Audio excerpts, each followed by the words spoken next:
नमस्कार। प्रादेशिक समाचार के साथ मैं पूनम किरकेट्टा। पहले मुख्य समाचार। मुख्यमंत्री हेमंत सोरेन आज सौर ऊर्जा नीति 2022 का करेंगे लोकार्पण। वित्त वर्ष 2026-27 तक 4000 मेगावाट बिजली उत्पादन का लक्ष्य। केंद्रीय जनजातीय मंत्री अर्जुन मुंडा ने राष्ट्रपति पद की उम्मीदवार द्रौपदी मुर्मू के पक्ष में सभी को सहयोग करने की अपील की। झारखंड में कोरोना संक्रमण के बढ़ते मामलों को लेकर स्वास्थ्य विभाग ने सभी जिलों को जारी किया निर्देश। कहा बचाव के लिए गाइडलाइन का अनुपालन कराएं। और राष्ट्रीय परीक्षा एजेंसी एनटीए ने यूजीसी नेट 2022 परीक्षा का दिसंबर 2021 और जून 2022 का एकीकृत कार्यक्रम किया जारी। और अब समाचार विस्तार से। झारखंड को सौर ऊर्जा के क्षेत्र में आत्मनिर्भर बनाने के लिए राज्य सरकार प्रतिबद्धता के साथ कार्य कर रही है। इसके व्यापक विस्तार के लिए सौर ऊर्जा नीति 2022 लागू करने जा रही है। मुख्यमंत्री हेमंत सोरेन इस नीति का आज लोकार्पण करेंगे। इसके अंतर्गत सरकार ने सौर ऊर्जा से मौजूदा वित्त वर्ष से 2026-27 तक 4000 मेगावाट बिजली का उत्पादन का लक्ष्य रखा है। इसमें 3000 megawatt utility solar scale, 720 megawatt distributed solar और 280 मेगावाट ऑफ ग्रिड सोलर उत्पादन का माध्यम होगा। इस नीति के तहत राज्य सरकार ने निवेशकों के लिए भी प्रावधान किया है। निवेशकों के लिए single window system, payment security mechanism की व्यवस्था सुनिश्चित की गई है। सरकार ने 1000 सोलर ग्राम के गठन की योजना भी बनाई है। वहीं 5 वर्ष तक राज्य वस्तु एवं सेवा कर में 100% कर अदायगी में छूट का प्रावधान भी निवेशकों के लिए किया गया है। इसके अलावा राज्य के किसानों को वैकल्पिक साधन उपलब्ध कराने की दिशा में पहल की जा रही है। किसान सोलर वाटर पंप सेट योजना के लिए वेब पोर्टल का भी उद्घाटन किया जाएगा। केंद्रीय जनजातीय मामलों के मंत्री अर्जुन मुंडा ने कहा है कि ये सौभाग्य की बात है कि किसी जनजातीय महिला को राष्ट्रपति पद का उम्मीदवार बनाया गया है। उन्होंने कहा कि झारखंड में द्रौपदी मुर्मू ने राज्यपाल का दायित्व भी अच्छे तरीके से निभाया। श्री मुंडा ने कहा कि ये गर्व की बात है कि उन्होंने एक प्रस्तावक के रूप में हस्ताक्षर किया। एक प्रश्न के जवाब में केंद्रीय मंत्री ने कहा कि द्रौपदी मुर्मू आदिवासी समुदाय से राष्ट्रपति पद की उम्मीदवार हैं, इसलिए सभी को सहयोग करना चाहिए। श्री मुंडा ने कहा कि आदिवासी जनजातियों के लिए शिक्षा बहुत जरूरी है और इसके लिए एकलव्य आवासीय विद्यालयों का निर्माण कराया जा रहा है। खेल को आगे बढ़ावा देने के लिए विभाग प्रयासरत है और आदिवासियों की विरासत तीरंदाजी को बढ़ावा देने पर जोर दिया जा रहा है। प्रधानमंत्री नरेंद्र मोदी इस महीने की 7 तारीख को वाराणसी जाएंगे। वे वाराणसी में 1800 करोड़ रुपए से अधिक की परियोजनाओं का उद्घाटन करेंगे और आधारशिला रखेंगे। इन विकास परियोजनाओं से वाराणसी के बुनियादी ढांचे में सुधार होगा। प्रधानमंत्री अंतर्राष्ट्रीय सहयोग और सम्मेलन केंद्र रुद्राक्ष जाएंगे, जहां वे राष्ट्रीय शिक्षा नीति के कार्यान्वयन पर अखिल भारतीय शिक्षा समागम का उद्घाटन करेंगे। श्री मोदी वाराणसी के एलटी कॉलेज में अक्षय पात्र दोपहर भोजन रसोई घर का भी उद्घाटन करेंगे। इसमें लगभग 1 लाख विद्यार्थियों के लिए दोपहर भोजन तैयार करने की क्षमता है। पिछले 8 वर्ष में श्री मोदी ने वाराणसी के बुनियादी ढांचा विकास पर विशेष ध्यान दिया है। इससे शहर का परिदृश्य बदला है और लोगों का जीवन आसान हुआ है। भाजपा विधायक दल के नेता बाबूलाल मरांडी आज सुबह साहिबगंज पहुंचे। वे यहां आगामी 12 जुलाई को देवघर में प्रधानमंत्री नरेंद्र मोदी के आगमन की तैयारी को लेकर कार्यकर्ताओं के साथ बैठक करेंगे। श्री मरांडी बोरियो के सरस्वती शिशु मंदिर सभागार में भाजपा जिला कार्य समिति और बोरियो विधानसभा स्तरीय कार्यकर्ता सम्मेलन की बैठक में शामिल होंगे। वहां से पिटखासा मैदान में दोपहर 3 बजे कार्यकर्ता सम्मेलन को संबोधित करेंगे। पाकुड़ जिले के अमड़ापहाड़ा प्रखंड मुख्यालय के रसिक टोला से प्रोजेक्ट स्कूल तक बनने वाली सड़क का विधायक दिनेश विलियम मरांडे ने शिलान्यास किया। इसके निर्माण में 1,05,75,000 की लागत आएगी। शिलान्यास के बाद विधायक श्री मरांडी ने योजना की गुणवत्ता पर ध्यान देने का निर्देश दिया है। विधायक ने कहा कि क्षेत्र के सर्वांगीण विकास के साथ लोगों की जरूरतों को पूरा करना उनकी प्राथमिकता है। उन्होंने लोगों से योजनाओं का लाभ उठाने के साथ ही क्षेत्र के विकास के लिए अपना सकारात्मक सहयोग के साथ सुझाव भी देने की अपील की। गोड्डा जिले में जल सहियाव ने मानदेय में वृद्धि, छटनी किए जाने किए गए कर्मियों को पुनः सेवा में वापस लेने और उनके कार्य को लेकर सरकार से गंभीर रहने की मांग को लेकर प्रदर्शन किया। प्रदर्शन के दौरान जल सहियाओं ने कहा कि वे गांव गांव में काम करती हैं, लेकिन निजी पार्टी द्वारा काम कराए जाने की योजनाएं बनती हैं। राज्य सरकार को ऐसी योजनाएं बनानी चाहिए जिससे जल सहिया को आर्थिक फायदा हो। उपभोक्ता मामलों के मंत्रालय ने स्पष्ट किया है कि कोई भी होटल या रेस्तरां खाने के बिल में किसी भी तरह सर्विस चार्ज नहीं जोड़ सकते। केंद्रीय उपभोक्ता संरक्षण अधिकरण ने जारी दिशा निर्देशों में कहा है कि होटल या रेस्तरां उपभोक्ता को सर्विस चार्ज के भुगतान के लिए बाध्य नहीं कर सकते। उन्हें स्पष्ट रूप से बताना होगा कि सर्विस चार्ज स्वैच्छिक, वैकल्पिक और उपभोक्ता की इच्छा पर हैं। किसी भी हालत में इसे खाने के बिल में शामिल कर और कुल राशि पर जीएसटी लगाकर वसूला नहीं जाएगा। मंत्रालय ने कहा कि इन नियमों का उल्लंघन करने वाले होटल या रेस्तरां के खिलाफ राष्ट्रीय उपभोक्ता हेल्पलाइन पर शिकायत दर्ज कराई जा सकती है। इसके लिए 1915 पर या हेल्पलाइन के मोबाइल ऐप पर कॉल करना होगा। मंत्रालय ने स्पष्ट किया है कि ई दाखिल पोर्टल के माध्यम से अनुचित व्यापार के बारे में उपभोक्ता आयोग में भी शिकायत की जा सकती है। इसके अलावा जिले के मजिस्ट्रेट और ईमेल comccpa.nic.in पर भी शिकायत भेजी जा सकती है। आकाशवाणी के ताजा तरीन समाचारों के लिए आप हमारी वेबसाइट newsonair.com पर लॉग ऑन कर सकते हैं। ताजा समाचार Twitter handle @AIR news alerts और Facebook page All India Radio News पर भी उपलब्ध हैं। आप प्रादेशिक समाचार एकांश के ट्विटर हैंडल @AIR न्यूज_रांची और फेसबुक, इंस्टाग्राम पेज तथा YouTube channel AIR news Ranchi पर भी हमारे बुलेटिन सुन सकते हैं। प्रादेशिक समाचार आप आकाशवाणी रांची से सुन रहे हैं और अब पेश हैं कोरोना से बचाव के कुछ संदेश। कोविड-19 से बचाव और सुरक्षित रहने के 3 उपाय।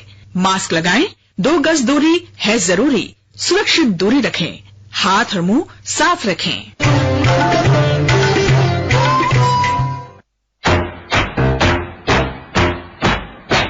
चलो मिलकर एक शुरुआत करें, चलो एक फैसला आज करें। मास्क नहीं तो टोकेंगे, कोरोना को रोकेंगे। चलो एक वादा करते हैं, चलो कुछ वादा करते हैं। मास्क नहीं तो टोकेंगे, कोरोना को रोकेंगे। भारत सरकार द्वारा जनहित में जारी। प्रादेशिक समाचार में आपका फिर स्वागत है। झारखंड में कोविड के बढ़ते मामलों को लेकर स्वास्थ्य विभाग सतर्क हो गया है। विभाग ने सभी जिलों को कोविड के मामले रोकने के लिए कोविड नमूनों का संकलन, जांच तथा अन्य हर संभव उपाय करने को कहा है। अभी झारखंड में 344 मामले सक्रिय हैं, जिसमें रांची में सिर्फ 135 संक्रमित हैं। रांची में उपायुक्त छवि रंजन ने कल बैठक की और कोरोना जांच तथा संक्रमितों के इलाज संबंधी दिशा निर्देश जारी किए। उन्होंने टीकाकरण की भी समीक्षा की और इसके लिए कैंप लगाने का निर्देश दिया है। उधर गोड्डा जिले में कोरोना संक्रमण के मरीज मिलने के बाद स्वास्थ्य विभाग सजग हो गया है। गोड्डा सिविल सर्जन ने कहा है कि लोग सजग रहें और कोविड संबंधी आचरण का पालन करें। मास्क लगाने से इस बीमारी के फैलने की संभावना घट जाती है। उन्होंने पात्र लोगों से वैक्सीन की 3री डोज लेने को कहा। इधर सरायकेला खरसावां जिले में कल 14 नए कोरोना संक्रमित मरीज मिले। उपायुक्त अरवा राजकमल ने कहा कि सर्दी, खांसी, जुकाम, बुखार, थकान, पेट दर्द जैसे लक्षण दिखने पर तुरंत नजदीकी स्वास्थ्य केंद्र में कोविड टेस्ट कराएं। राष्ट्रीय परीक्षा एजेंसी एनटीए ने यूजीसी नेट 2022 परीक्षा का दिसंबर 2021 और जून 2022 का एकीकृत कार्यक्रम जारी कर दिया है। परीक्षाएं 9 जुलाई से शुरू होंगी। एनटीए ने 9 जुलाई 2022 के परीक्षा कार्यक्रम के लिए कल यूजीसी नेट परीक्षा स्लिप जारी की। परीक्षा की अन्य तिथियों के लिए परीक्षा केंद्र स्लिप अभी जारी नहीं की गई है। एनटीए ने जुलाई 9, 11 और 12 को होने वाली परीक्षाओं का यूजीसी नेट कार्यक्रम जारी किया है।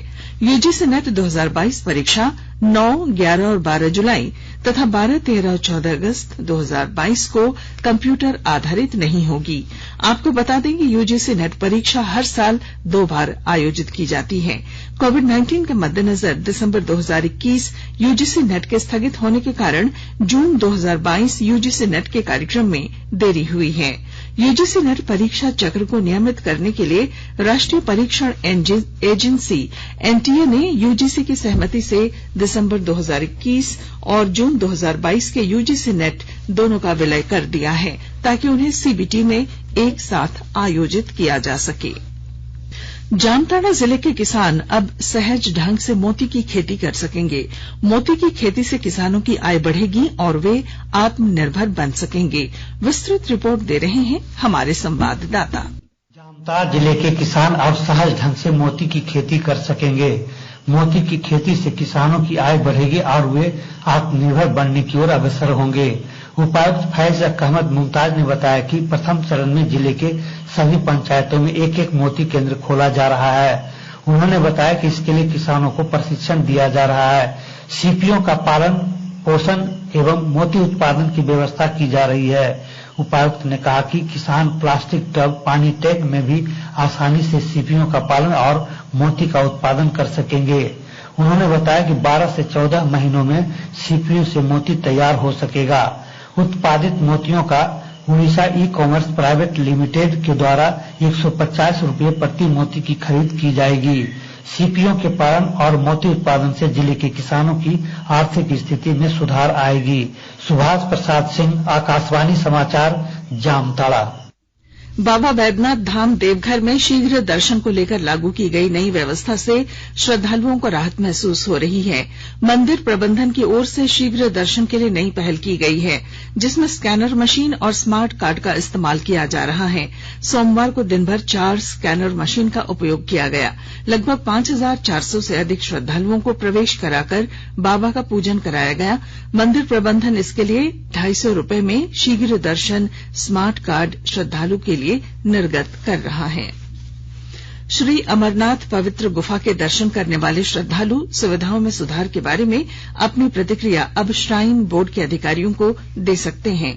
श्री अमरनाथ श्राइन बोर्ड ने श्रद्धालुओं की प्रतिक्रिया सेवा का शुभारंभ किया। श्रद्धालु एसएमएस के माध्यम से अपने अनुभव के आधार पर यात्रा सुविधा, आवास, साफ सफाई, शिविर में भोजन की गुणवत्ता का आकलन कर सकेंगे। श्रद्धालु अपनी प्रतिक्रिया और सुझाव भी दे सकते हैं। 43 दिन तक चलने वाली श्री अमरनाथ यात्रा पहलगाम और बालतल दोनों मार्गों से 23 जून को शुरू हुई और यह 11 अगस्त को रक्षाबंधन के दिन संपन्न होगी। गुमला जिले के उपायुक्त सुशांत गौरव ने जिले के अवैध शराब की बिक्री पर रोक लगाने के लिए शराब विक्रेताओं के लिए गाइडलाइन जारी की। इसके अंतर्गत सभी सरकारी शराब दुकानों में अगले 24 घंटों के अंदर रेट चार्ट लगाना अनिवार्य होगा। साथ ही दुकानों में ग्रिल लगवाने तथा दुकानों में काम कर रहे सभी स्टाफ को यूनिफॉर्म तथा आईडी कार्ड पहनकर दुकान में शराब बेचने का निर्देश दिया। दुकानों में सीसीटीवी लगाना अनिवार्य होगा। अवैध शराब बिक्री पर कड़ी नजर रखने के लिए उपायुक्त ने अपर समाहर्ता एवं अनुमंडल पदाधिकारी को औचक निरीक्षण करने का भी निर्देश दिया है। साहिबगंज स्थित समंदा घाट पर बनाए जा रहे मल्टी मॉडल टर्मिनल के लिए भूमि अधिग्रहण कर मुआवजा भुगतान की प्रक्रिया जारी है।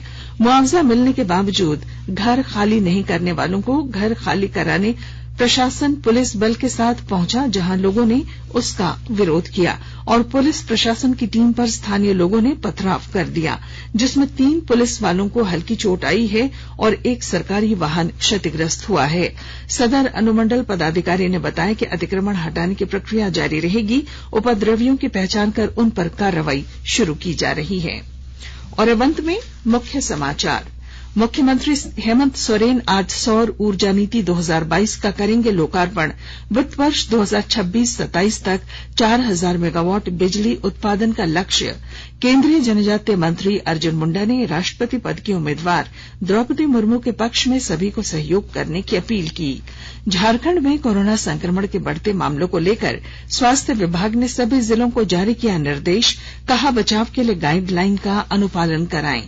और राष्ट्रीय परीक्षा एजेंसी एनटीए ने यूजीसी नेट 2022 परीक्षा का दिसंबर 2021 और जून 2022 का एकीकृत कार्यक्रम जारी किया। और इसके साथ ही आकाशवाणी रांची से प्रादेशिक समाचार का ये बुलेटिन समाप्त हुआ। नमस्कार।